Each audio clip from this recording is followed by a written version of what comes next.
Make sure you guys hit the subscribe button if you guys are enjoying the content that we're throwing up. And make sure you guys hit the like button if you enjoy the video. And yeah, let's begin. So a few months ago, I had created a series on versus characters where I basically took two comic book characters from Marvel and DC and I pit them against one another to see who would win. And it really seemed to be popular with you guys. A lot of you guys really seemed to like it. But at the time, my channel was kind of going through waxes and wanes, and so I had to sort of vacate it for a time. But I wanted to bring it back. But I figure if I'm going to do that, what better way to kick that off, at least to test the waters and see if there's still interest in it, than to do the DC versus Marvel crossover. Now, for those of you guys who don't know, Marvel and DC had crossovers for quite some time, and it really just started out with an experiment with Superman and Spider-Man. But it proved to be wildly successful, and Marvel and DC did this with their most popular characters. There was a Punisher, Batman crossover, so on and so forth. With the 1990s, the comic book industry was on the verge of collapse, just because you had the speculator boom, you had the great, comic bubble of the 1990s, and I've got a great big series on that in my Valiant Comics videos that you guys are welcome to check out. You'll find that video down in the description. But the result was that Marvel and DC decided to pull out all the stops in 1995 and 1996 and basically bring these crossovers to a head and have a company-wide crossover. And so what this does is it splits. It basically takes the 11 best heroes from Marvel and from DC, and it puts them against one another to see who will win. But the way that this was done is half of the fights were basically determined, or I guess 6 of the fights were determined by the publishers, and the other fights were determined by fans. And so what we do as we get into this is we initially pick up with Spider-Man. Now, something to point out here is this Spider-Man is not Peter Parker. This Spider-Man is actually Ben Reilly. Now, for those of you guys who don't know, Ben Reilly was the second clone of Spider-Man created by the Jackal Miles Warren, and the idea was to basically subvert Spider-Man's legacy. The original clone, or I guess the first one, was Kane, but this all sort of led into the clone saga where the question was, is Peter Parker a clone, is Ben Reilly, or is Kane the actual Spider-Man, the actual Peter Parker? Like, how does this whole thing tie into itself? And actually, Clone Saga, in a lot of ways, drove people away from comics. But the result was that, Ben Reilly had kind of become a mainstay in Marvel Comics at the time. And so because of this, while Peter Parker had basically vacated his position as Spider-Man in order to basically raise his child alongside Mary Jane Watson, Ben Reilly had taken up the role of Spider-Man in his stead. And there's some distinctions here in terms of their costumes, so that we as readers can tell the differences between the two. But what this story does is it shows Ben Reilly going about, New York and just doing his normal thing, where he's just patrolling the streets, so on and so forth. But he eventually comes across an alleyway where he's pulled into a dimensional rift. And the result is that he's yanked into Gotham City and he encounters the Joker. Now, this is a funny thing about this because the Joker has met Spider-Man before. There was a Spider-Man-Batman crossover when they went against the Joker and Carnage, I believe. And the result was that, of course, Spider-Man and Batman won. But for the Joker, he remembers Spider-Man. The issue here is that because this is not Peter Parker, Ben Reilly doesn't know who the Joker is. And so Ben Reilly's really trying to gain his bearings around here. And because he doesn't know how dangerous the Joker is, he doesn't really provoke him. He's just kind of like, what's going on here? Who are you? That kind of thing. He's really more curious about a situation than he is anything else. And the Joker's kind of laughs things off here. And so the Joker basically just bails out and gives Ben Reilly his signature card. Now, from here, we transition to the X-Men. And the X-Men are basically battling, the Juggernaut, which this isn't designed to be anything significant. This is simply just designed to show us what the X-Men were doing at the time. And because the Juggernaut was really one of their most formidable foes, being the brother of Charles Xavier, it makes sense that Marvel and DC would show us battling, or show the X-Men battling Juggernaut. But in the midst of their conflict, Kane Marco basically vanishes. He disappears. And when he reemerges, he's in Metropolis and he comes face to face with Superman. Now, what it is that happens between the two of them is not something that we immediately see. Instead, we actually pick up with a new creation, a character who's named Access. And now, Access is an interesting scenario here because he was created in this story. He had never existed in either Marvel or DC. And we're actually going to learn there's a little more about him than is initially given to us. But he was basically the homeless guy who was sitting alongside this cardboard box when Ben Reilly was pulled into it and ended up in Gotham City. And the indication here from Access is, for some reason, these universes are starting to, people are crossing over between these two realities. And it seems as though this has happened before and is continuing to happen even though it shouldn't. Now, again, this is left very mysterious here. This is left, very confusing to us. And so what we do is we switch over to Captain America in New York. And Captain America is basically just fighting bad guys, because again, these sections of the story whereby we're seeing what the characters are doing when they're being yanked in are just designed to show us what the characters are doing. And with Captain America, he's just fighting bad guys. He's just doing his own thing. But again, he vanishes. And so what DC and Marvel do is, instead of giving us these long drawn explanations on what characters are getting into at the time, instead they play it very fast and they play it very loose, in the sense that Wonder Woman is in the midst of saving, people's lives while there's a bridge collapsing, and then suddenly she vanishes. We pick up with the Incredible Hulk. The Incredible Hulk Bruce Banner is spending time with Betty Ross and he vanishes. Now, the Incredible Hulk is actually an interesting situation here. And the reason why I say that is because this is not Savage Hulk. This is actually, it's basically Professor Hulk. This is an instance whereby the Incredible Hulk has the mind of Bruce Banner, but does not have his full unbridled strength. Now, this is something that I want you to keep in mind, because when it comes to the Incredible Hulk Superman conflict, we're actually gonna see things turn out an interesting way, and it's gonna be one of the reasons why there's so much debate on the Incredible Hulk versus Superman idea. But from here, we switch to Connor Kent. Now, with Superboy, this is again, after the death and return of Superman. And so for those of you guys who don't know about that story, it was basically DC trying to find a way to make Superman relevant, and the most logical way to do it seemed to be to kill him off and then bring him back. But while he was gone, DC launched a story called Reign of the Supermen, where we got the Eradicator, we got Cyborg, we got John Henry Iron Steel, and we got Superboy. This is basically the continuation of his story, just because he was so wildly popular when he first showed up. He was your quintessential 1990s superhero. He had the leather jacket, he had the sunglasses, the whole 9 yards, and fans absolutely loved him. And so because of that, he stuck around. And so again, just like everybody else, he gets yanked into another universe. He gets yanked into a different reality. And so we end up switching over to Lobo in Deep Space. And again, Lobo's just doing his thing where he's just ripping stuff up and he gets yanked as well. And this is basically the pattern that happens with every single person. While the X-Men are trying to figure out what happened with Kane Marco, while they're trying to figure out where it was that he was teleported to, we end up seeing that Wolverine, that Gambit, and Storm are teleported away. Kyle Rayner, Elektra, Thor, The Flash Wally West, Aquaman, Silver Surfer, Shazam, Name of the Submariner, Quicksilver, Catwoman, all these characters are just teleported away. And so what this does is it allows us to basically jump forward. This is Marvel and DC effectively telling us there are a lot of characters that have been pulled in. And so for us as the reader, we're going to find that there are actually some characters that we haven't seen get pulled in that have been forced to switch realities. And the first of these comes in the form of Bullseye. Now, Bullseye is well known to be a Daredevil villain. He really achieved the height of his popularity during Frank Miller's run when he killed Elektra, but he has been teleported to the Batcave. And of course, because he's a villain, the first thing he does is he immediately takes Robin hostage. Now, because Robin has received such prodigious training at the hands of Batman, Robin's easily able to counter Bullseye. The problem here is that because Bullseye's accuracy is so precise, when Batman throws his Batarang, Bullseye is able to dodge it. The great thing here, though, is that this is basically an illusion. This is more or less a trick, and Batman immediately goes in for the attack and incapacitates Bullseye. Now, the funny thing about this is Bullseye makes a couple comments, one of them saying that Batman hits harder than Daredevil. And this is really the height, this is really the purpose of the DC versus Marvel crossover. This is purely a fan-driven story and is played fast and loose. And what I mean by that is whenever you see crossover events taking place between publishers, or you see crossover events taking place within a single publisher, Marvel, DC, Valiant, Image, so on and so forth, they usually give us exposition. They give us a lot of time to absorb everything that's going on, and they usually played in a situation to where everything is given context. Explanations are usually given to everything in order for it to make sense. The issue here is that in the DC versus Marvel crossover, this doesn't happen. And so with, Batman and Tim Drake subduing Bullseye, Tim Drake's immediately teleported away, and we don't really know why. But what we do know is that he's teleported away into the bed of Jubilee in the Marvel universe. And so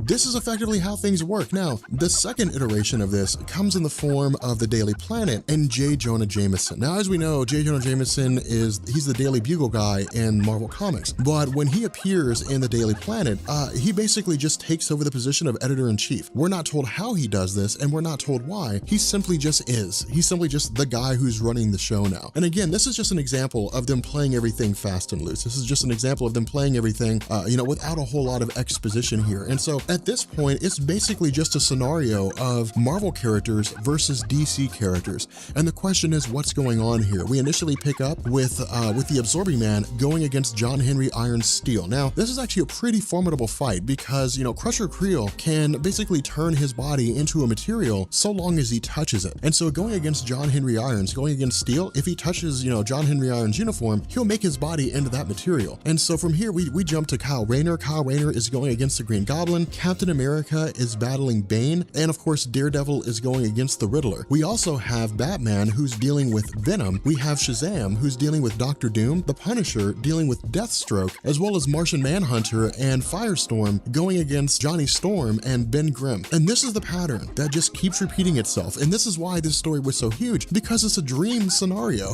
What happens when our favorite characters, the most popular characters from Marvel and DC, basically end up fighting one another? Now, again, a lot of answers aren't being given here. Of course, you know, Superman playing the role of Clark Kent is asking the question to, you know, both himself and anybody who happens to see the situation, what's going on? Does anybody have any idea what's happening? And so what we do as we pick up with the end of this first issue is we basically follow the Spectre. And what we find out with the Spectre is that, you know, he, alongside the Living Tribunal in Marvel Comics, are also trying to understand everything that's going on. But from their perspectives, because the Living Tribunal is second in command to the one above all, to basically God in the Marvel Universe, and because the Spectre is an agent of God, the Judeo-Christian God in DC Comics, the fact that they don't know what's going on is a huge deal. All they really know is that things are changing. But from both of their perceptions, they also come to the realization that there are these two godly beings that have never been seen before. And both of these beings represent, or I guess one of them represents Marvel, the other represents DC, and they seem to be bridging the gap between one another in the sense that they're responsible for the reason for why these heroes are crossing over with one another.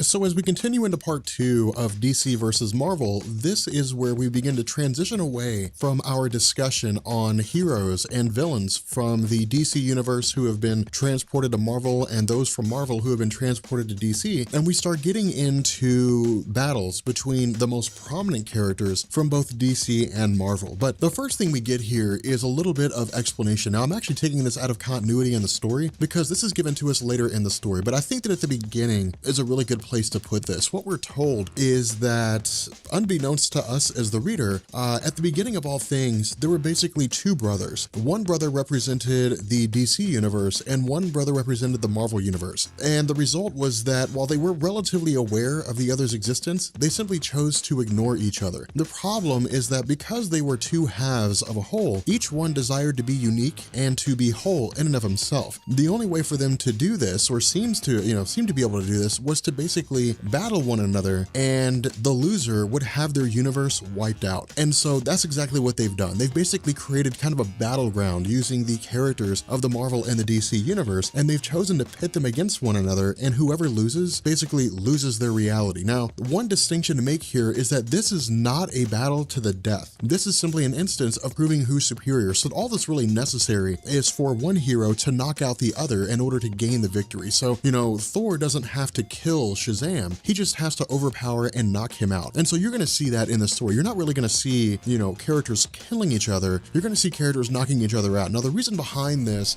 is something that I'm not 100% sure of, because finding interviews from writers, you know, from Peter David or Ron Marz, who wrote this story, it is difficult at best. And so there really isn't a definitive explanation coming from either publisher on why this decision was made. But if I had to hazard a guess, I would say because this was targeted towards kids. And, you know, even though the Comics Code Authority wasn't really in existence, even though there weren't really rules on the kind of content that comics could display in terms of violence, there was still just sort of a social contract. There was just a measure of decorum. You couldn't have characters just killing each other arbitrarily. Not only that, it was difficult for fans to make a distinguished difference between what's in continuity and what's out of continuity. And so if in this story Wolverine had died and then he showed up in the Marvel Universe, prospective readers would have been like, well, what happened? Why is Wolverine not dead? I thought he died in Marvel versus DC. And so, you know, for that reason, again, I'm just kind of speculating here.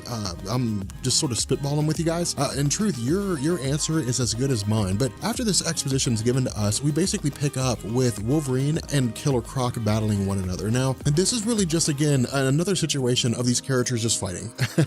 just these characters battling. This is just, again, showing us that Marvel and DC, the switch that's taking place, is requiring these heroes to cope with their own own situations. From here, we actually end up jumping to Thanos. And Thanos is again just monitoring the fluctuations of the universe itself. Now, what we're told is that Thanos is actually sort of happy about what's happening here. And the reason why is because, again, this is a point in Thanos' history where he's constantly trying to appease Mistress Death, and he's constantly trying to end life as best he can in order to make Mistress Death as happy as he can. And so to see the universe fluctuating presents two scenarios. One, it presents the ability for him to rise to power by capitalizing on the confusion that everyone's experiencing, and two, it allows him to use whatever these fluctuations are for the purpose of just destroying the universe and everybody in it, which again would go towards making Mistress Death happy. The problem is that while Thanos is analyzing this, Darkseid shows up when a boom tube opens up. Now, we don't immediately find out what happens between these two, but I will say that later on down the line, the Infinity Gauntlet gets involved, which is, it's both really cool, but it's a huge letdown at the same time. But from here, we jump to Captain America and Bane. Now, the Captain America and Bane section is again just a segment of the comic, just a segment of the battle between the two. This is designed to show us that the two of them are simply just going at it. They're still fighting one another, and that's basically what this is. It just gives us small little highlights, here and there between these two characters. We switch to, we switch back to Wolverine and Killer Croc going against one another. And as the two of them are battling, they're basically being watched by Dick Grayson. Dick Grayson is watching this entire series of events unfold. And from his perspective, as Nightwing at this point in time, watching over Bloodhaven, he's just kind of like, okay, this is pretty wild, but it seems as though even if Killer Croc is a bad guy, if this dude with adamantium claws, or I guess, from Dick Grayson's perspective, metal claws, is tearing through, Killer Croc, it may be this guy is worse than Killer Croc. But what we also know is that while Dick Grayson is watching these events unfold, that Gambit is sneaking up behind him. And so from here, we switch to Storm and we switch to Wonder Woman, and it's simply just the two of them encountering each other for the first time. Now, what we end up doing is we actually switch back to Captain America and Bane, and this shows us our first victory of the story so far. One interesting thing that happens with DC versus Marvel, and something that we'll see a lot, is we'll see heroes being defeated, or individuals attempting to defeat heroes using moves that they were most prominently known for. For example, with Bane, he tries to break the back of Captain America in the same way that he broke the back of Bruce Wayne. But there's huge differences here. Captain America's no pushover. Granted, Bruce Wayne is not a pushover, but Bruce Wayne doesn't have super strength. Captain America does. And this is exactly what happens. He immediately overpowers Bane while he tries to break his back, and he simply just knocks him out when he throws his shield, and it comes back and it hits Bane in the back of the head. Now, again, this is just another example of how Marvel and DC are playing the story fast and loose. We just kind of have to assume that the shield was thrown. We know that Captain America recalls his shield whenever it's thrown, and that's it. That's all we get. He just knocked out Bane with his own shield. I know a lot of you guys would probably want a little more in terms of explanation. I know you guys would probably want a little more in terms of, well, how does this all work? It's not designed to be that way. This story is designed to be just action. It's a fan-based story. And so what happens is we switch to Bruce Wayne, and at this point, Batman is basically watching, the Lizard, Doc Connors, analyzing this skyscraper, trying to get a grip of his situation. But while this happens, Dick Grayson is taken by surprise from Gambit. And so the result is that, Bruce Wayne basically sides with Dick Grayson and ends up going to save him instead of keeping an eye on Doc Connors. But what we learn is that while this is happening, while they're distracted with what's going on, while Bruce Wayne is checking on Dick Grayson to make sure he's okay, Gambit and Wolverine steal the Batmobile. And again, the question we would ask as readers is, how did they get past the defenses? Surely the Batmobile has defenses to keep anybody from, even anybody except for those approved by Bruce Wayne from using it, but somehow he was able to take it and he was able to use it. And in the end, it doesn't matter because again, this is all just fan service. This is all just what happens in this crazy situation. And so with Gambit and Wolverine taking off, the question is, with his vehicle being as powerful as it is, being as fast as it is, maybe they can get back to Westchester, maybe they can get back to Charles Xavier, and they can find out everything that's going on. Instead, we basically end up switching over to a combination of different things. What happens is we basically pick up with Jubilee and Tim Drake talking to one another. We pick up with, this explanation from Access, basically telling us that this dimension, this wall, this barrier that's supposed to exist between the Marvel and DC universes is becoming weaker and weaker. And the result is that because these brothers have noticed each other, because of the fact that these brothers are now fighting one another, that in the end, it's basically collapsing everything around them, and all these heroes are going to have to fight. And this is essentially just Access, you know, becoming aware of the entire battleground that these brothers have made for the Marvel and DC characters to fight one another. But from here, we basically switch over to Thor and Shazam. Now, this was actually a really interesting scenario to me. And the reason why I say this is, for those of you guys who are not familiar with Shazam, he is a character who derives his power from the Greek gods, so to speak. You know, he's got the strength of Hercules and you know, so on and so forth. The idea is that Thor represents the other half of this equation. Thor is, you know, the son of Odin. And so it's like seeing these two European gods battling one another based off European mythology. And there's a kind of respect that exists between the two of them. You know, they're simply not just fighting one another arbitrarily. Instead, because they are so powerful, they actually take time to pray, you know, before they actually engage in a conflict. And so while they're doing that, we basically switch back over to Thanos and Darkseid. In my mind, these two were probably the most anticipated battle of the entire conflict, because in the eyes of fans, Thanos and, you know, Darkseid are effectively the same character in two different variations. And this is how it exists for a lot of this conflict. You know, Deadpool is basically, you know, Marvel's version of Deathstroke. Lobo is DC's version of Wolverine. You know, the characters are all influenced by each other. You know, they're designed for different reasons, but in a lot of ways, Marvel's copied DC, DC's copied Marvel. And that's one of the reasons why this series was so derisive and why so many fans read it, because fans of characters wanted to see their characters win. And if their characters didn't win, they would get angry. And that's one of the reasons why Marvel and DC actually allowed fans to vote on the outcome of some of these conflicts. But instead of initially battling one another, Thanos and Darkseid actually take wagers on who would win, you know, on who would come out on top if the two of them were to fight each other. And so from here, we switch back to Thor and to Shazam. And the two of them were engaging in a pretty, you know, extreme battle against one another, a pretty monstrous battle. And with Thor and Shazam, we would expect it to be that way, just because of the fact that with his hammer, with Mjolnir, Thor is a force to be reckoned with. But Shazam is no pushover. Shazam is effectively as powerful as Superman, depending on the circumstances. And so it was really just kind of a toss-up to see who would come out on top here. The result is that while they're in the middle of fighting at a carnival, and when the Ferris wheel collapses onto Shazam, he ends up shouting the word Shazam, which turns him back into Billy Batson. Now, for those of you guys who are not familiar with Shazam, he was created after Superman in the 1940s, but he proved to be more popular than Superman in the 1940s, and it was actually because of a lawsuit from DC that Shazam disappeared for, you know, 20 years. And by the time he reemerged, you know, while he was originally called Captain Marvel, Marvel Comics already trademarked Captain Marvel with their own character. And so DC started calling him Shazam. But whenever it is that Billy Batson, the teenager, yells the word Shazam, he's bestowed with his powers and he becomes the superhero. But there's pluses, you know, there's benefits and drawbacks to this. You know, the first is that if he shouts Shazam as Captain Marvel, in this situation, he'll turn back into Billy Batson, which allows him to get out of tight situations. And this is exactly what happens. With the Ferris wheel collapsing on him, he shouts Shazam, he turns back into Billy Batson, and he gets his way out.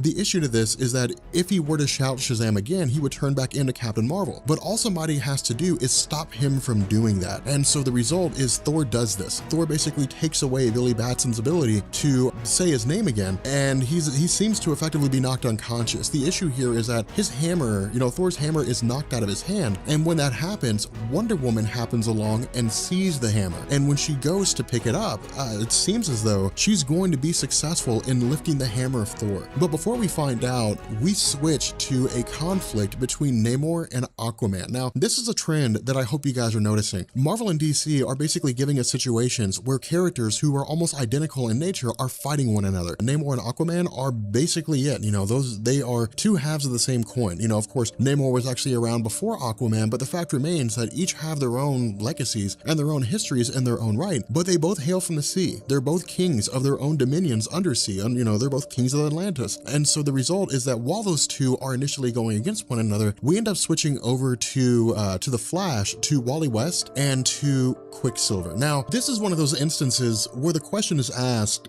who's faster? the Flash or Quicksilver? Now, at this point in time in Marvel and DC Comics, this was a legitimate question because there were instances where Quicksilver was extremely fast, wildly fast. And because they had never met, because they had never crossed over, there was always this question being raised. Now, at this moment right now with like DC Rebirth and New 52, so on and so forth, we know Barry Allen is much faster than Quicksilver. We know Wally West is much faster than Quicksilver. In Final Crisis, Barry Allen outran death. You know, Quicksilver's never done that. This also took place before the storyline when Wally West outran the universe. And so this was a legitimate question back then as to which one is faster. And of course, the guns are really stuck to here in the sense that despite Quicksilver being as fast as he is, he's simply no match for Wally West. Wally West is just way too fast in terms of his speed, and he easily dominates, Quicksilver. He takes him over pretty fast. It's really not a huge contest here. And so what we end up doing is we switch back to Aquaman and to Namor the Submariner. And initially the conflict seems pretty even between the two of them. You know, the conflict seems pretty straightforward. The issue here is that Aquaman possesses an ability that Namor does not. Namor,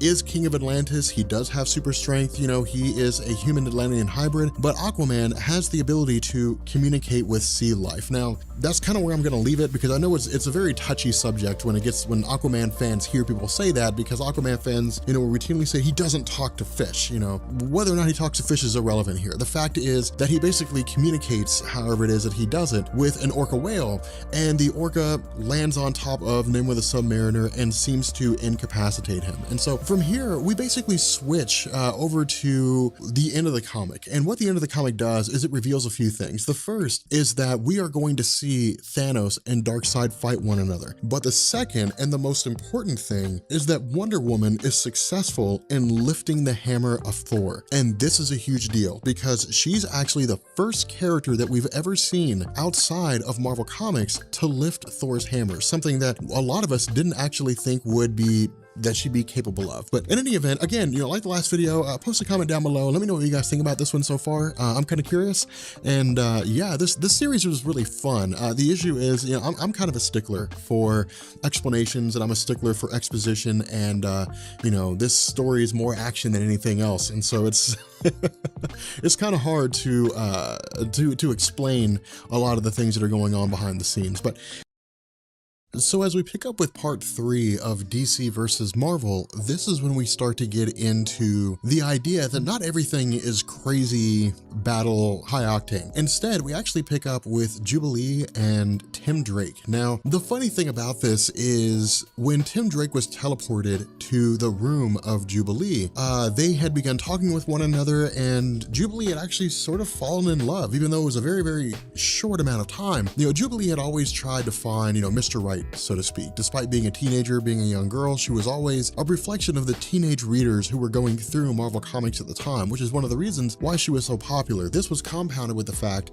that in the cartoon show X-Men the Animated Series, she was us as the reader in this universe of X-Men. She reflected us, the fans who were running around in this reality where things were absolutely insane. But after being teleported to a strange warehouse of sorts, both Jubilee and Tim Drake are forced to do battle against one another. And so, of course, again, because this is not a battle to the death, their goal isn't to kill each other. Their goal is to just defeat one another. And so this is basically what happens while they're going through. Jubilee's using her little fireworks and so on and so forth. But with Tim Drake, he's received such prodigious training from Batman that he knows how to evade individuals who do have powers. And this is what he does. He starts dodging Jubilee. He basically avoids her eye contact and he runs away. And her initial thought is simply trying to locate him, but it's difficult to do because he keeps hiding in the shadows. Now, eventually, she stumbles upon his cape, but when she goes to it, she realizes it's a trap, and Tim Drake comes up behind her, throws his lasso around her, and basically ensnares her. And so again, this is a little bit of romance here. This is just a little bit of showing us that things aren't terrible, that sometimes, good things come out of situations like this. And so while the two share a little bit of romantic banter between themselves, and, of course, while Tim Drake goes to let her go, we end up transitioning to space, and we pick up with Kyle Rayner, the Green Lantern, and Silver Surfer. Now, for those of you guys who are current Green Lantern readers,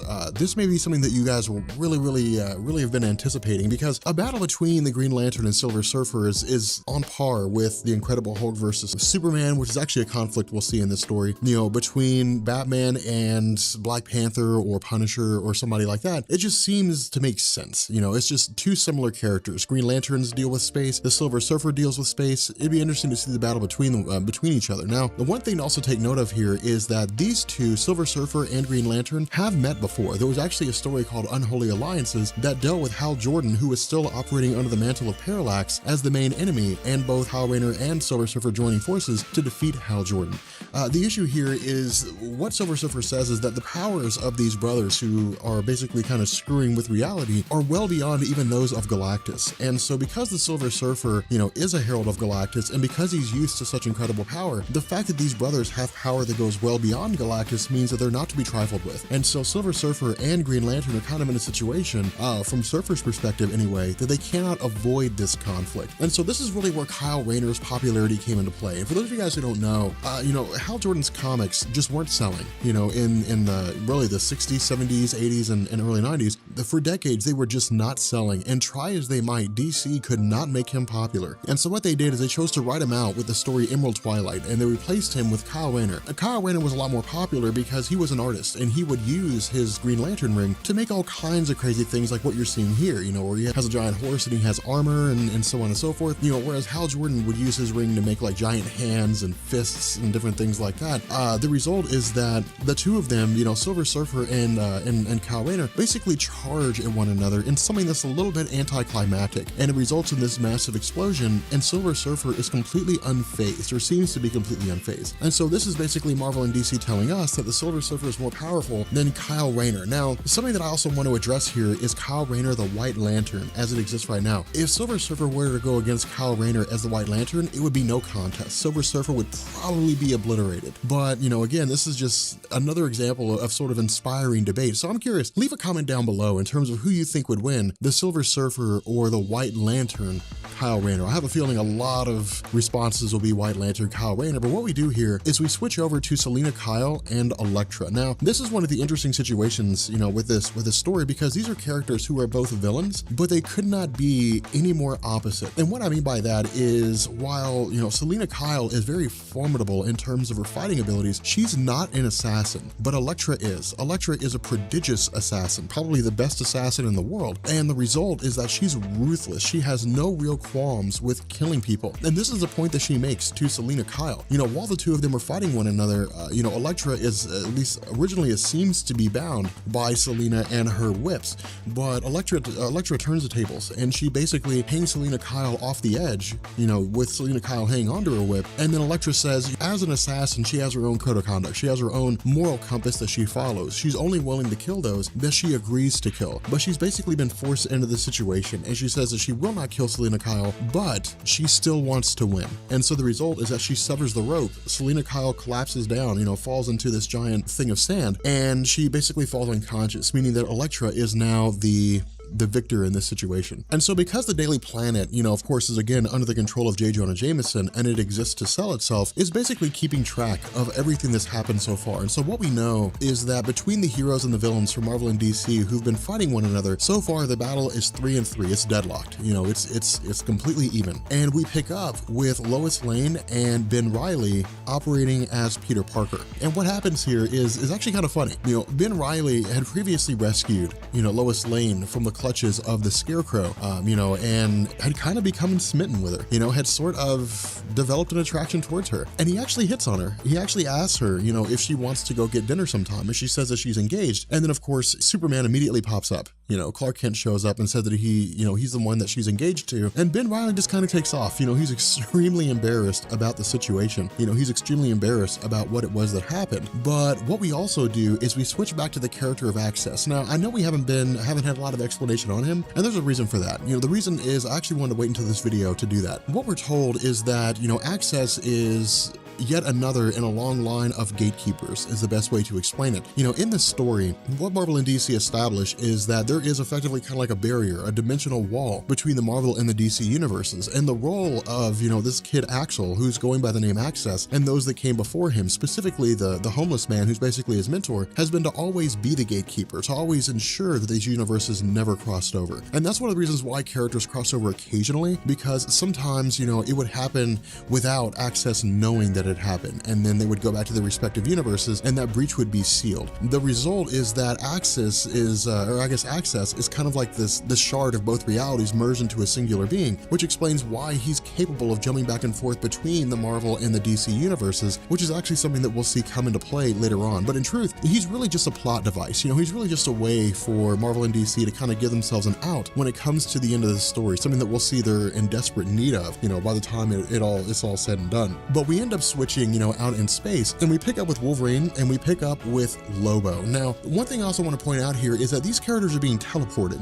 Wolverine's being teleported by the brothers to the realm of Lobo. He's not simply just getting in a vehicle and taking off into space, but again, because this is being played so fast and loose, even if that wasn't the case, we would just kind of have to accept that Wolverine is in space right now fighting Lobo. But one of the big downsides here is that a majority of this conflict actually takes place off panel. With Wolverine having a healing factor and having adamantium claws, adamantium is the strongest metal in existence. And what Marvel and DC seem to be saying here is that it's the strongest metal in existence, whether it's Marvel or DC. And that's exactly what happens. He basically takes the fight, of course, with his healing factor. He's able to deal with the blows of Lobo, and they start fighting each other behind a bar. And the result is we don't see a lot of what happens. We don't really see who it is, how Lobo's defeated. All we know is that Wolverine is the person who comes out on top smoking a cigar. And this isn't really designed to be a serious thing, because of the fact that Wolverine was so over the top and crazy in terms of his character development. DC responded by creating Lobo, who was designed to be over the top and crazy, designed to be a parody basically of Wolverine. And so this is just kind of really designed to be a comedic thing.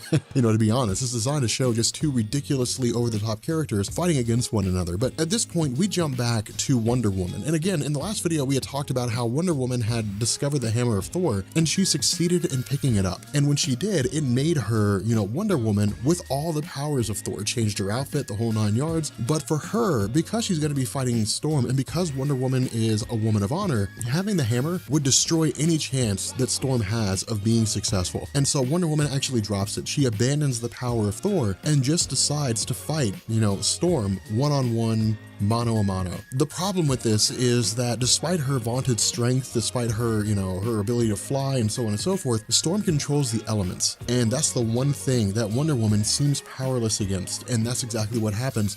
Storm starts calling down the power of electricity, and she just keeps shocking, Wonder Woman over and over again. But what also happens here is Storm begins to develop a respect for Wonder Woman. Now, it's not to say they didn't have a respect for each other before, but with Storm, because she is, such a strong female character, it's kind of extending that. With Wonder Woman being from Themyscira, because she's was raised in a society where it was predominantly women, and it was women those women having a sort of a code of honor among themselves, it extends to both Storm and Wonder Woman herself. And so Storm sees her very much not as really a biological sister, but as, a sister on a very personal level, in the sense that they formed a kind of bond here, that they have respect for one another. And so in the end, Storm proves to be successful against Wonder Woman, and in the end, she kind of cradles her in her arms and apologizes for attacking her in such a way. But Storm, of course, comes out on top here. And so what we do is we switch to Greenwich Village, and we pick up with Superboy Connor Kent, and we pick up with Ben Reilly. Now, because of the fact that DC versus Marvel was a story that those who wouldn't normally read comics went and got, for people who were getting into the story at the time, there was some explanation on who these characters were. Connor Kent was one in particular, because a lot of fans who weren't reading, comics after the death of Superman, didn't really know who Connor Kent was. They saw him as Superboy, but they didn't know anything beyond that. And so this is what's kind of given to us. Ben Reilly asked the question, who are you? What is it that you're capable of? And, Connor Kent says that he's basically a clone of Superman. He emerged after Superman supposedly died. And, and even then, it kind of takes Ben Reilly by surprise. He's like, really? Yeah, a clone? And it's kind of a funny situation, but again, it's just designed to sort of refresh those of us who wouldn't have known about Connor Kent. And so while the two were going against against one another, because of the fact that Ben Reilly has all the same powers as Spider-Man Peter Parker, he's able to easily evade, the attacks of Superboy. Superboy is fast, he's very powerful, but Ben Reilly has the proportional strength of a spider. And so the result is that while the match seems even between the two, what ends up happening here is Ben Reilly basically outwits Connor Kent. He stands in front of an electrical generator, and when Connor Kent comes charging towards him, Ben Reilly jumps out of the way and then covers him in impact webbing and allows Superboy to be electrocuted to the point where it basically just knocks him out. And so what we do here is we switch to downtown Metropolis and we pick up with Professor Hulk. Now again, this is the Incredible Hulk with the mind of Bruce Banner, but it costs a portion of his strength. So this is not a full-powered Incredible Hulk. And that's a very important difference to distinguish here, because in this conflict, Metallo, the villain of Superman, is basically wreaking havoc in downtown Metropolis and fighting against the Hulk. And so, what ends up happening is that while the Hulk is, at least seems to be taking on Metallo, Superman makes his appearance known, the two of them team up, they defeat Metallo, but then they're teleported away to, the middle of nowhere, and they start fighting against one another. The battle actually seems extremely even between the two, and the result is that Superman actually comes out on top here. But what he says is that it took everything he had to take the Incredible Hulk down. Now, this is why I say this is so important, because if this had been like Savage Hulk, if this had been the Incredible Hulk from the Onslaught saga, whose mind was removed from the influence of Bruce Banner by Jean Grey, he probably would have taken Superman out. He probably would have taken him out pretty easily, to be quite frank. But because of the fact that this is Professor Hulk, because his strength has been reduced, Superman still had to use everything he had. And so once Professor Hulk is knocked unconscious, Superman basically just lies in wait. And so what we do is we switch back to Manhattan and we pick up with Batman and Captain America. Now, as the two of them are going against one another, Captain America is actually getting really frustrated with Bruce Wayne. And the reason why is because Bruce Wayne is a prodigious fighter when it comes to, hand-to-hand combat, as well as using his surroundings. And in fact, Bruce Wayne's ability to meld into the shadows is really his strong suit here. And this is what happens. Captain America is great when it comes to fighting a foe he can see. He's terrible when it comes to fighting a foe he cannot see. And Bruce Wayne picks that up and begins using it to his advantage. The problem with this is that because the two are so evenly matched, Captain America comes to the conclusion that one, they've been fighting for hours, and two, they would probably end up fighting for days. And so what he says is that their efforts are probably better suited in finding a way to stop the brothers from screwing with reality as opposed to fighting themselves. But in the midst of, this conversation between the two of them, the sewer system is flooded with water. And while Captain America does try to throw his shield to, incapacitate Batman, he ends up missing. But Batman ends up hitting Captain America with one of his batarangs. And so, Steve Rogers is immersed in this water and seems to be drowning. And so while Batman does make it to the top, he swims back down, he grabs Steve Rogers, and he brings him back to the surface. The problem here is that because Steve Rogers was unconscious, even if only for a moment, Batman was basically declared the victor. But what ends up happening is that as they emerge from the sewer system, they're greeted by Access and his mentor. And this is basically where Access provides an explanation. He simply says that he is a character who represents a gateway between these realities. He represents a way for, Batman and Captain America to figure out, I guess, gain a better understanding of what's going on with these brothers. But what ends up happening is that while they are in the middle of this conversation, the two brothers join hands with one another, and the two brothers stop existing as individuals and they emerge as a singular entity. And what this did is it allowed Marvel to go forward, allow Marvel and DC to go forward, creating something called the Amalgam Universe. Now, with that being said, we're going to bring this video to an end, and we'll actually pick up with what the Amalgam Universe is, because in the next video, we'll run over it, but I'm not going to go super in-depth into it, just because, the Amalgam Universe was actually pretty huge. There was a lot to it.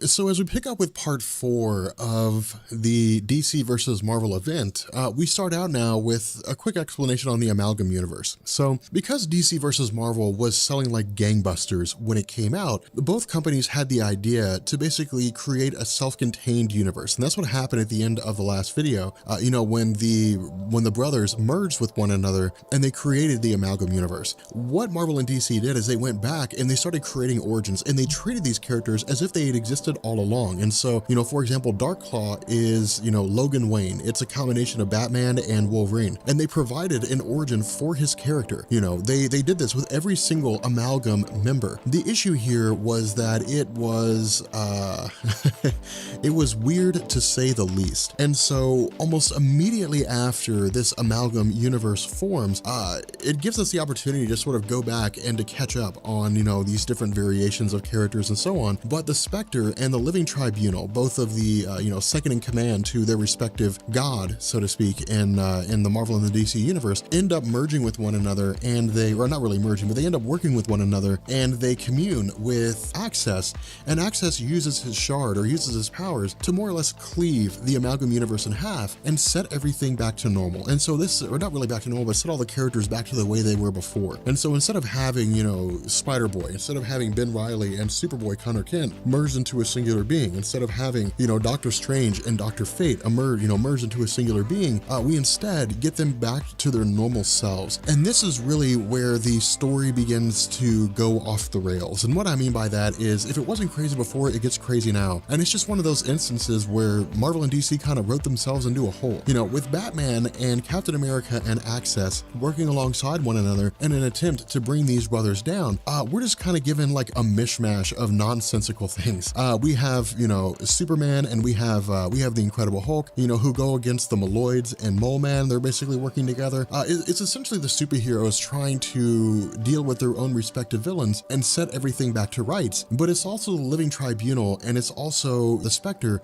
doing what they can as well. But in the end, because the power of these brothers are so extreme, they're basically sort of left without any way to combat the situation. And so the result is Marvel and DC kind of handle it on their own, and they pit, the brothers against one another. The argument here is that because the brothers are so wildly powerful, they're the only ones that can end the conflict. And so once they start fighting each other, in the midst of this battle, they actually look into the past of both Captain America and Batman. And when they realize why it was that they became heroes, when they realize that Bruce Wayne became a hero because his parents were murdered, when they realize that Captain America became a hero to save the world from the greatest threat, from the Nazis, the brothers, God, this is thin at best. The brothers are inspired by their reason for becoming heroes and realize that fighting among themselves is pointless, that they're best suited to basically work together. They achieve a kind of inner peace. And so what they end up doing is they effectively just,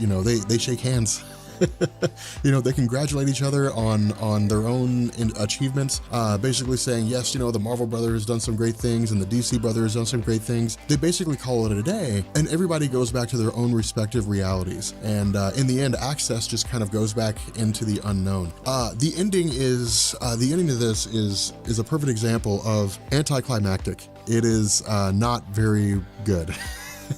And this is one of the things that people are so disappointed about when it comes to the Marvel, the DC versus Marvel crossover, is it was a really cool matchup until the end, because it felt like Marvel and DC didn't know how to end the story. They didn't know how to set things back to rights. But one thing I also want to point out here is that in a previous video, something you guys have mentioned, I had said the Infinity Gauntlet would come into play with Thanos and Darkseid. That's actually in the JLA Avengers crossover, which I was so caught up in in our story up to this point that I actually totally forgot about that.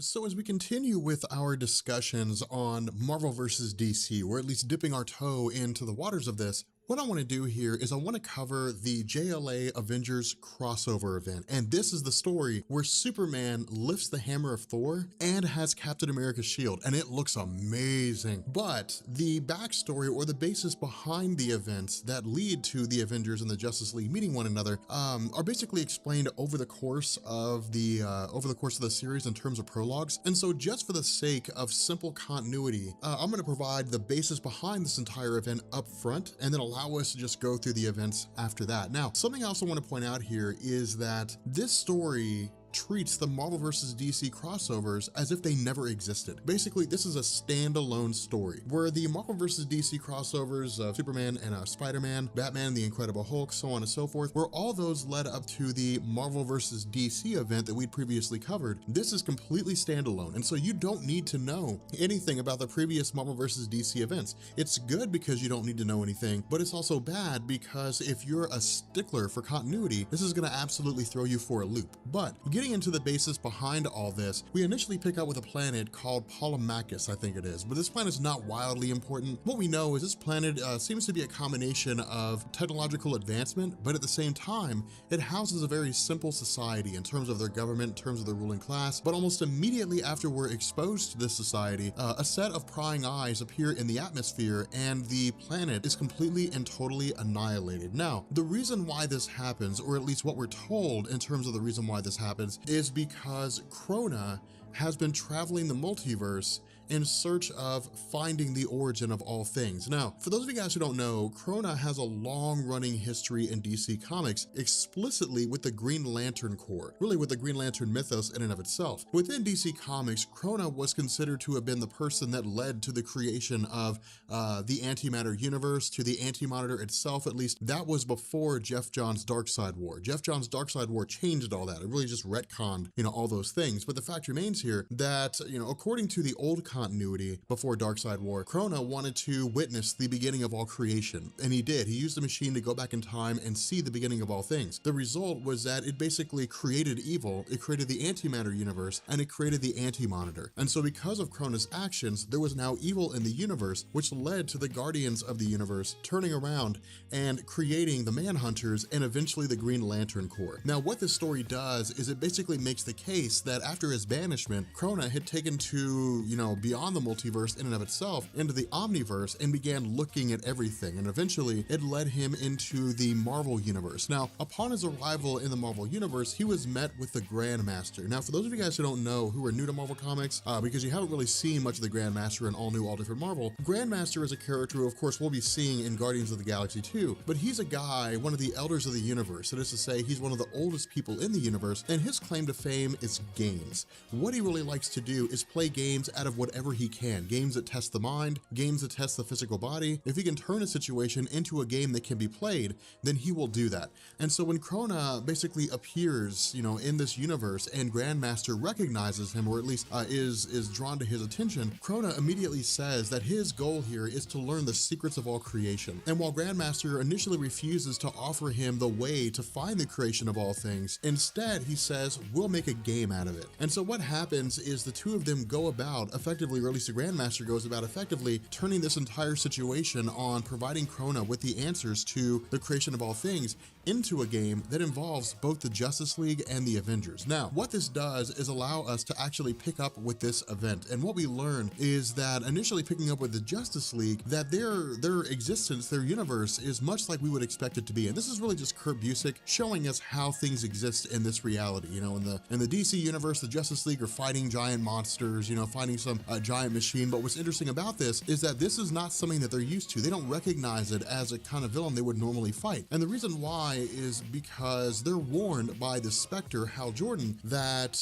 there are various villains or various characters from other universes, from the Marvel Universe, that are crossing over into their reality. Now, to sidetrack here for a second, for those of you guys who are not familiar with the whole Hal Jordan Spectre element, what happened was when Hal Jordan was basically removed from the DC landscape during Emerald Twilight, the issue was that DC still wanted to bring him back if they wanted to use him. And so what they did is they rolled him over into being the hand of vengeance of God, being the Spectre. And it was basically just a way to keep him on the back burner, for them to bring him back like Jeff Johns did with Green Lantern Rebirth if they ever decided to use him again in the future, which of course we know is something they chose to do. But with the Spectre appearing here, what he basically says is that all these different individuals crossing over come from another universe, although he doesn't explicitly tell the Justice League what this is.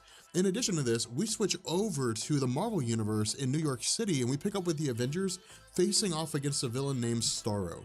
Now, in truth, this is really just Kurt Busiek, hailing back to the original Justice League story. And what I mean here is that when the Justice League first appeared in DC Comics, they literally went against a villain named Starro. It was a giant starfish, and it had the ability to create smaller starfish that would take over the minds of whoever those starfish attacked. And that's what happens here. These little starfish are taking over the minds of, all these different superheroes and so on. But the Vision, being an android, being able to analyze situations using his cybernetic components, comes to the realization that these small little starfish starfish all basically share a hive mind with a larger starfish controlling them, with Starro determining what it is they can and can't do. And so what he does is he comes to the realization that if they effectively overload these starfish, they can in turn overload Starro and send him running. And that's exactly what happens. They allow one of these starfish to be attached to the mind of Wanda Maximoff, and in response, she sends out a backlash of psychic energy that sends Starro just running for the hills due to the fact that the energy is so extreme, really more so than Starro can handle. And so what happens is the Avengers travel back to Avengers Mansion, and they get word from the character Quasar, from Wendell Vaughn. Now, Quasar is kind of a weird situation in the realm of Marvel, right? You know, he's this guy that basically just exists to try to protect the universe, but he's one of a multitude of people that play this different role. You know, of course, we know that Nova and the Nova Corps exist to protect the universe. We know that you know, to a degree, Captain Universe does the same thing, but Captain Universe only manifests in times of extreme need. So Wendell Vaughn and his quantum bands are basically kind of the protector here, but the fact remains that Wendell Vaughn also monitors everything in the universe. And what he says is that there are various entities crossing over from other realities, and their actions or why this is happening doesn't seem to make sense. Now, we know that these are DC characters, that Lobo basically just shows up in the Shi'ar Empire and immediately starts wreaking havoc. That all these things are rooted in the idea of the DC universe crossing over with the Marvel universe, and the Marvel universe crossing over with the DC universe. Now again, these superheroes don't know this. All they know is that unrecognized characters are crossing over from other realities, and they're trying to figure out why. Now from here, we transition over to Wally West, because again, this point in the Flash's publication history is after the death of Barry Allen during Crisis on Infinite Earths, with Wally West taking over his role as the Flash. Now, with Wally West running on a mission, you know, for the Justice League, as he's trying to communicate with him, he suddenly crosses the dimensional barriers. Now, what he's done is he's crossed the dimensional barriers into the Marvel universe, and he picks up with a mutant that's being run off by various humans. Now, this is a huge shock for Wally West, and the reason why is because people aren't usually shunned for their physical appearance in the DC universe. The only real exception to that I can think of off the top of my head is like Doom Patrol or something like that. But for the most part, there doesn't really seem to be an analog in the DC universe to the Warlocks of the Marvel universe. I could be wrong about this, and if I am, feel free to correct me down in the description, but I feel fairly certain that that's the case. But the fact remains here that because this particular mutant is being set upon by these humans in such an extreme degree, that Wally West's idea is to get him out of there. The problem with this is that because Wally West is not in the DC universe, he can't access his Speed Force in the same capacity. Now, this is something that's really important here, because what Kurt Busiek says is that whenever it is, or at least what he establishes in this point, is that whenever a speedster leaves their universe, their connection to the Speed Force or their ability to use their speed just doesn't suddenly stop. It's not gone all of a sudden. Instead, the Speed Force is much like a battery in the sense that it routinely keeps them charged. But when that connection goes away, just like a battery that's being used, the charge will begin to dissipate. And that's what happens with Wally West. The charge of the Speed Force begins to go away. And the problem is that while he does try to make his way back, he is successfully able to do so with the help of the Justice League, who effectively seem to teleport him there. Now, we're not given a real explanation as to how. All we know is that he's simply just there. This is one of the issues that comes into play when it involves the Avengers versus Justice League crossover event, in the sense that, you know, we're basically told that the Justice League saw that there was a dimensional rift, they saw Wally West was in it, and they pulled him out, and that's it. We're not really given any explanation as to why. But the fact remains here that, you know, for Wally West, you know, while he is trying to explain to the Justice League what it is that had happened,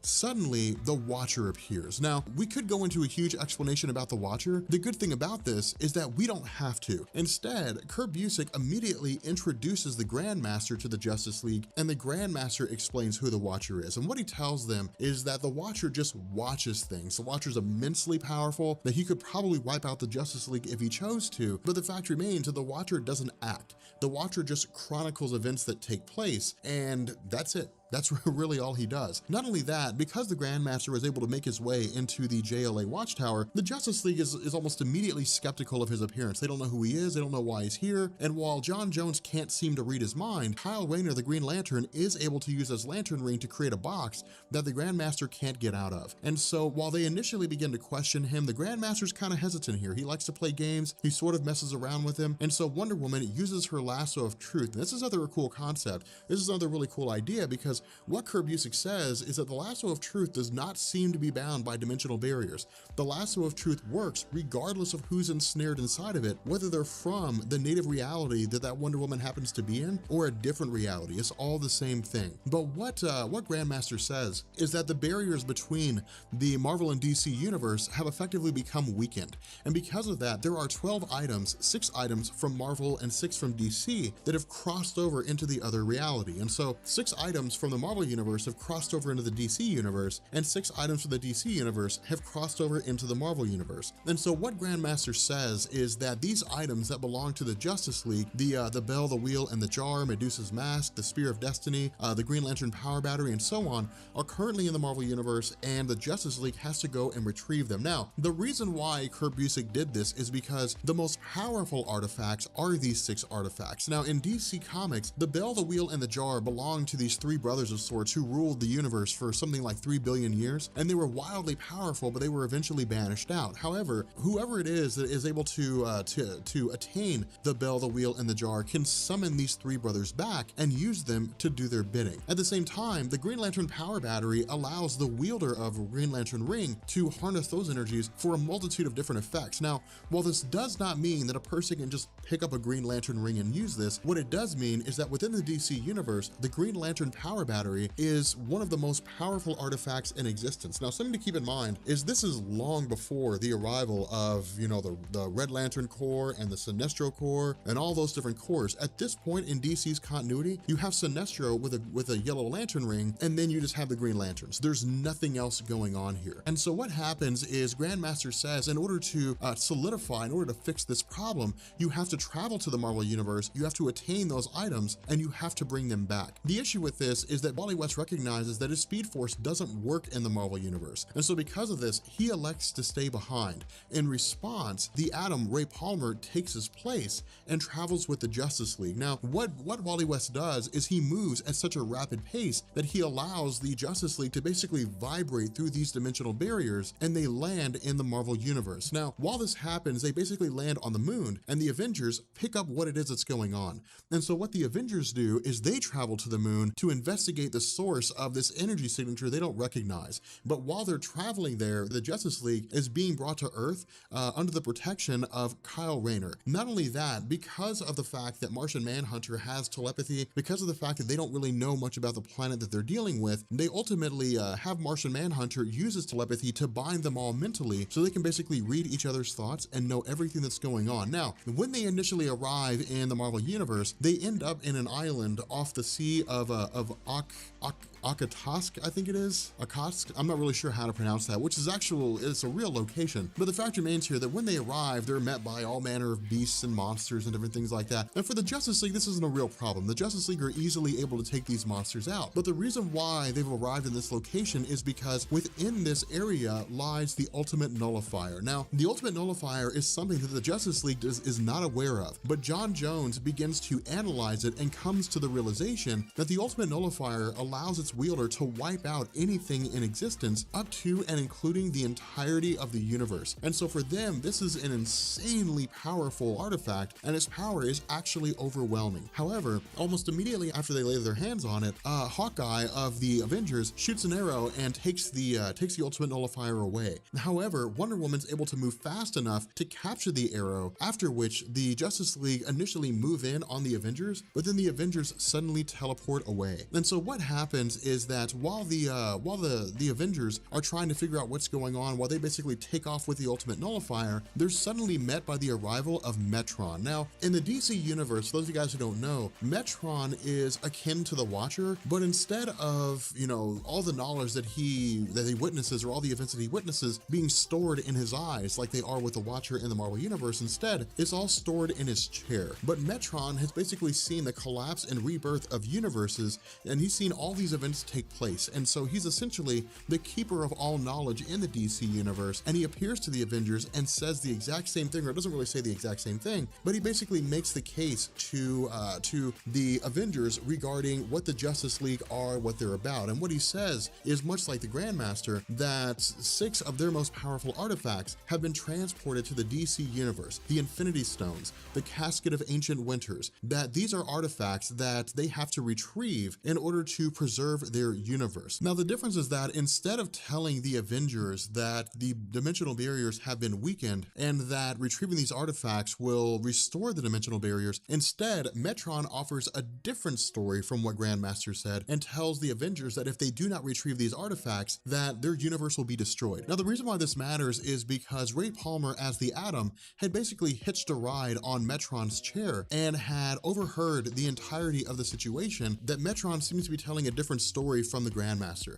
And the result of this is that Atom is trying to figure out exactly what's going on, why two different stories are being told to two different people. And so what happens is the Avengers are effectively given a boom tube, and the Avengers travel back to the DC universe alongside with the Justice League themselves, who have already arrived. Now, this is where things get really interesting, because when the Justice League was originally in the Marvel Universe, they were disappointed by the fact that the Earth in the Marvel Universe was absolutely devastated, that, for the most part, the superheroes had done nothing to make the Earth better. But when the Avengers arrive in the Justice League universe, in the DC universe, they realize that humanity idolizes their superheroes, that the Justice League is kind of considered the savior of their own planet. And so because of this, when the Avengers' presence is detected by the Justice League, the two of them basically engage in a massive battle. Now again, this is really just a scenario whereby Kurt Busiek is giving us what we want to see. We just love to see the Avengers fight. We love to see the Avengers take on the Justice League. It was really the question of which team is better than the other. But unlike Marvel versus DC, where this is going to focus on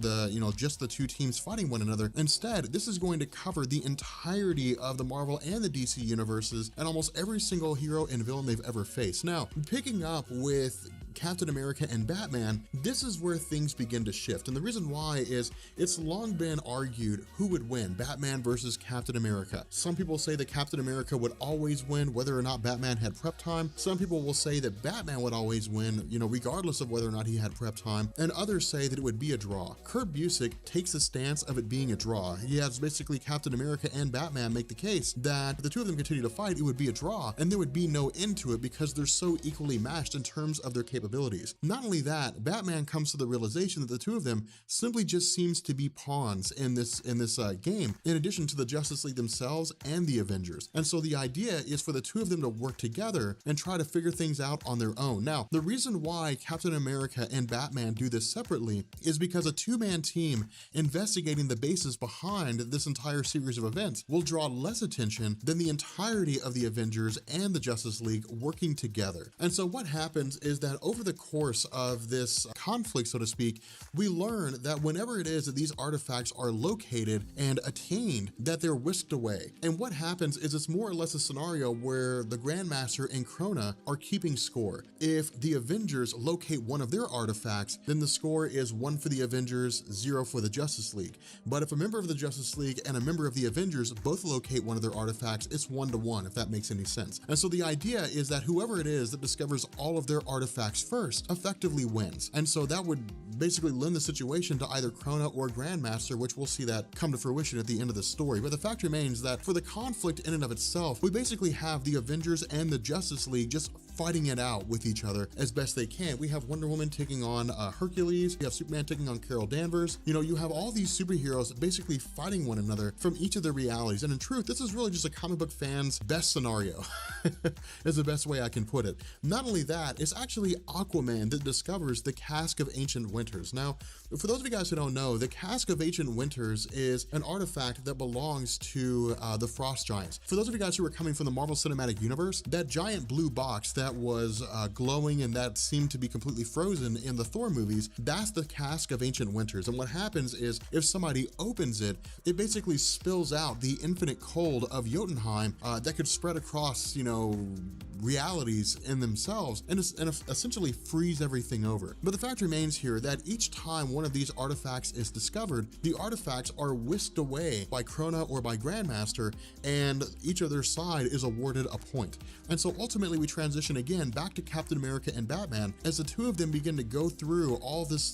discussion, all this evidence that they've collected basically regarding the conflicts of these various heroes and the various, from various sides. And ultimately they come to the realization that again, this game is being set up, that someone is pulling the strings having both of these teams fight one another, not because the artifacts need to be captured, but for simple sport, simply because it seems to be entertaining. And so the result of this is that their efforts ultimately lead them to the location of Grandmaster and Krona. And what happens when they come across this location is they realize that Grandmaster and Krona had put them against one another, that the situation, again, as we've already discussed, led to the idea that whichever side wins will determine the fate of all things. If Krona wins, then Krona will be able to summon Galactus and essentially learn all the secrets of Galactus, and God only knows what he would do after that. But if Grandmaster wins, then Krona will basically lose access to Galactus and will have to go about his way.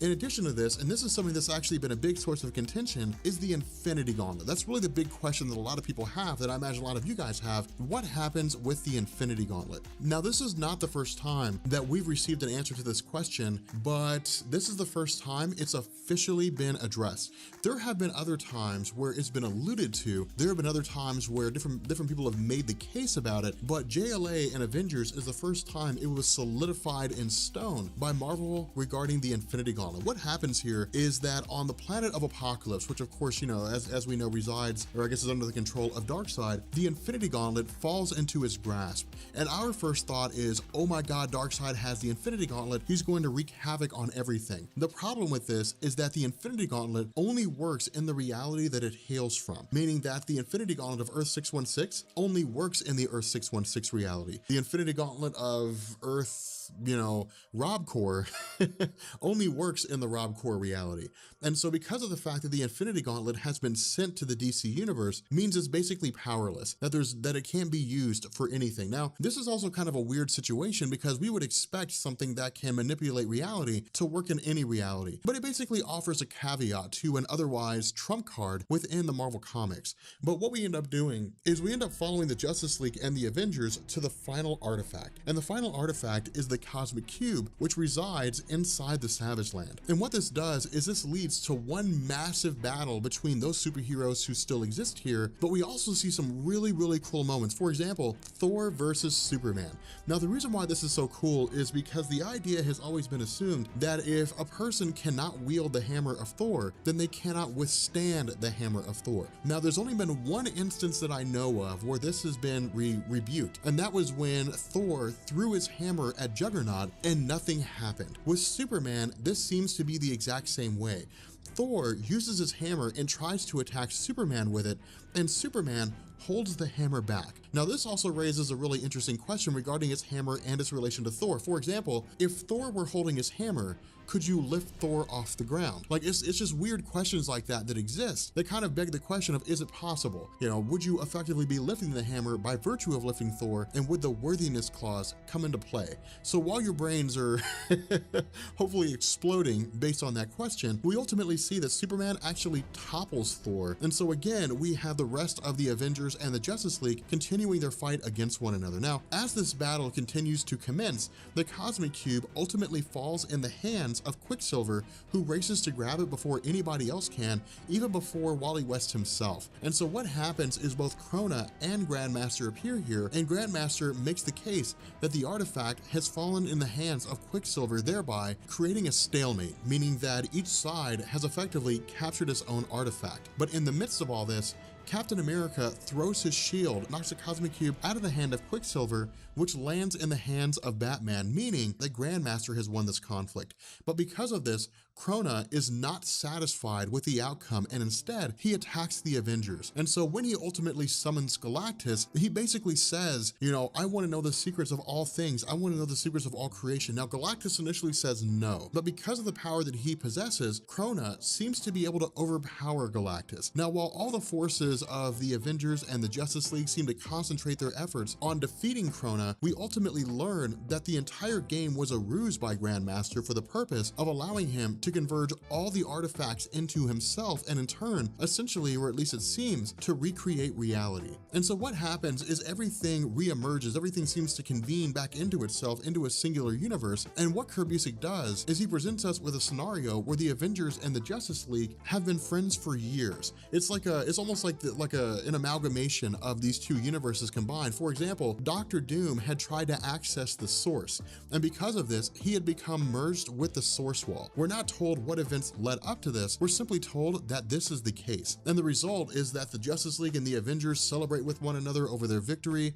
They basically party, they enjoy, everything that's going on, and they have no reason to question each other. In addition to this, they routinely travel from one world to the other. The Avengers travel to the DC universe, the DC universe travels to the Avengers universe, and they basically help each other out within, solving their various problems. The issue with this is that in the midst of this conflict, Krona seems to make his presence known. And because of this, memories begin to flood back to the Avengers and the Justice League regarding their previous lives. Now, these are not full-on memories, they're simply just fractions of their memories. They're getting glimpses, more or less, into the way their life used to be. But this is really just Kurt Busiek giving us an out. This is Kurt Busiek basically saying that small things are coming back here and there. In addition to this, because of the actions of Krona with regards to his merging these realities into a single continuity, it's essentially unraveling the fabric of all existence. And so the reality itself starts bouncing in and out of a corporeal form, and it begins to sort of break down at the seams, and things begin to jump back and forth, and things begin to shift back and forth. And so ultimately, once the Avengers and the Justice League begin to come to, once they begin to realize how things are supposed to be versus how things actually are, they more or less begin to band together. But something else to take note of here is it's not really until the characters of Hal Jordan and Barry Allen suddenly re-emerge that a full-blown effort is actually involved here. And the reason why is these various characters, these various members of the teams are shown what their actual worlds look like by Grandmaster, which is to say he basically gives them perspective. He shows the Justice League the sacrifices of the DC universe, that Hal Jordan went crazy and became a bad guy. He shows the Avengers the life of Barry Allen when he sacrificed his life in order to preserve the multiverse during Crisis on Infinite Earths. Likewise, he shows the Justice League the fact that Vision and Scarlet Witch had kids, and those kids turned out to have been the shards of Mephisto. He shows each team the sacrifices the other team made. The issue with this is that a lot of these heroes don't want to see things go back to the way they were. Instead, they live in this idyllic reality. They live in this perfect reality, and they don't want to see things shift.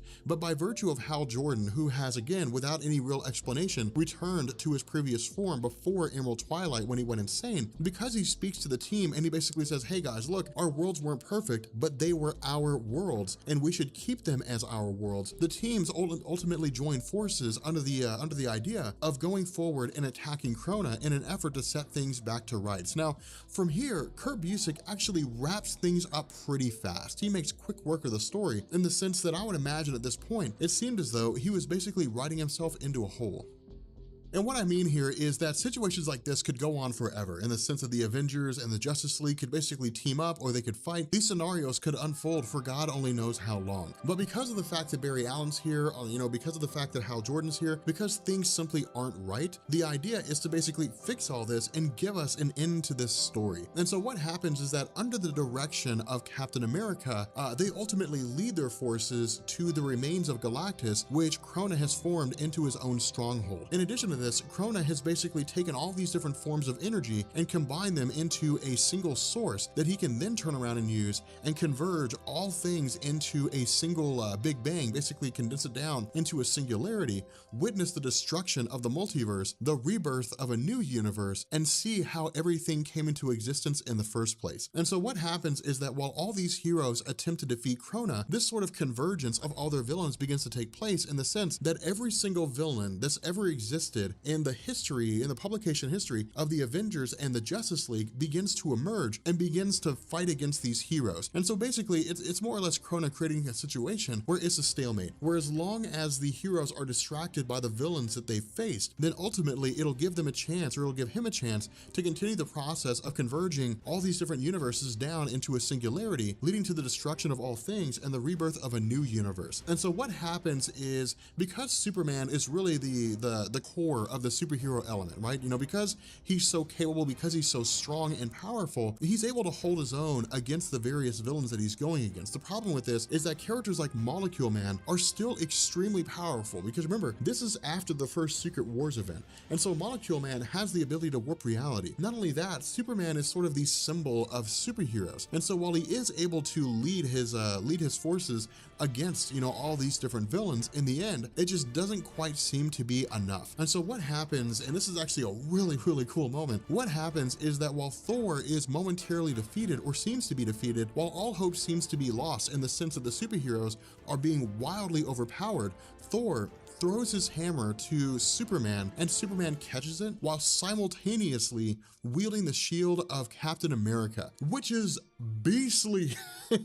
It's absolutely amazing. And so what this does is it allows him to use the hammer to penetrate the citadel of Krona, giving them a way in and past the villains, as well as allowing Superman to start laying waste to the villains using the hammer. Now again, this is only a temporary moment. That is to say, Superman won't be able to wield it again, and we'll actually find out why at the end of this story. But the fact remains here that with this portal open, Barry Allen and Hawkeye effectively work together, in the sense that Barry Allen sort of relives this instance where he died against the Anti-Monitor, where he begins running around in circles as a distraction for Krona. And when Krona turns his gaze away for the slightest second, the result is that Hawkeye shoots an arrow laced with TNT into the device that Krona is using to converge all these realities, and destroys it, thereby allowing all these different universes to begin breaking away. In addition to this, this also forces Hal Jordan to return to his Spectre form, and he again also assists, and you know, I guess operating as the hand of God in terms of pushing these worlds apart and keeping them from merging into one another. And so in the fallout of all this, once everything seems to be going back to normal, we pick up with Superman trying to figure out why he couldn't lift the hammer of Thor again. And what Thor says is that Odin was watching, or at least he seems to hint at it, that Odin was watching the events unfold and granted Superman a momentary instance of being able to lift the hammer. Now again, this is really just Kurt Busiek giving us a reason why he could lift it. It doesn't seem that Superman is actually worthy, or if he was worthy, it was only for a moment. The fact is he's simply not worthy of wielding it anytime he wants to. And so what this does is this again wraps up extremely fast. This is really Kurt Busiek just telling us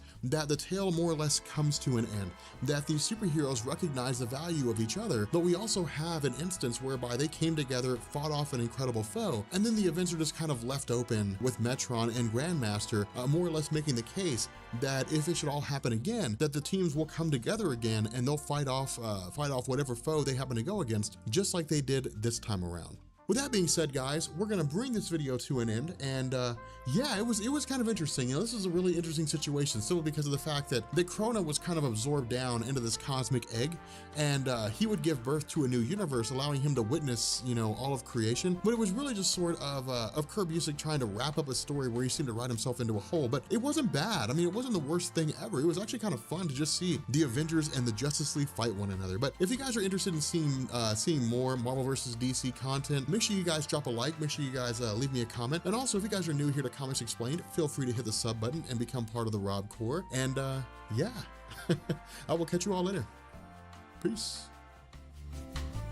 I want to give it a shout out to Jason C, Austin S, Jason S, Austin H, Philip, and Austin B. We have a lot of Austins in our Patreon, as well as Genosis916. Genosis didn't give us a first and last name, so we kind of had to roll with it. I didn't mention your all's last names.